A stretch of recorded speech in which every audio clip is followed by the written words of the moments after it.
చేయకుండా వేసి వెళ్ళిపోతా ఉంటారు. రూపాయి అయినా సరే వాళ్ళకు కూడా మాతో పాటు పెంచితేనే మేము సంతకం పెట్టరాదు, మేము పెట్టమని అంటది. అప్పుడు అవుట్సోర్సింగ్ ఉద్యోగులకి 30% పెంచమని రాస్తే మీరు రెండో మాట మాట్లాడద్దు, మీకు ఎంత ఇచ్చాం వాళ్ళకి ఎంత ఇస్తాము, ఇంతకన్నా మేము అడుగు కూడా ముందుకెళ్ళామని చెప్పారు.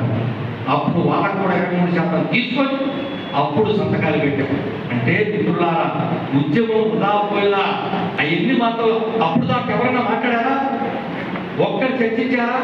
సెక్రటరీలో కింద కూర్చున్నాం కదా, టీవీలో గుర్తెచ్చుకోండి, కింద నేల మీద కూర్చొని దొల్లాడు, ఎవరైనా పిలిచారా?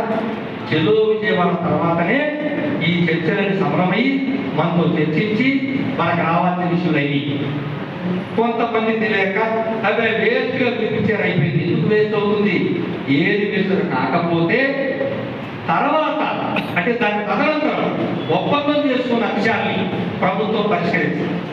రాసుకోవడం అయిపోయింది, ఆ రోజు వచ్చేసాక చేయాల, మళ్ళా కప్పదాటేవారు 6 నెలలు కదాల. అప్పుడు ఏపీ సమరావతి మొదలుపెట్టింది. ఎవరి దగ్గరికి? ఎన్జిఓస్ దగ్గరికి అందరికి వెళ్ళాము. అయ్యా మళ్ళా ఉద్యమానికి వెళ్దాం రండి, వాళ్ళు ఒప్పుకుంటామని చెప్పి మనతో ఒప్పందం చేసుకొని అమలు చేయట్లేదని వెళ్దామని. వాళ్ళు వాళ్ళకున్న కారణాలు ఏమైతేమి ఎలక్షన్స్ ఎక్కడో లేకపోతే ఇంకోటి ఇబ్బందులు చెప్పారు.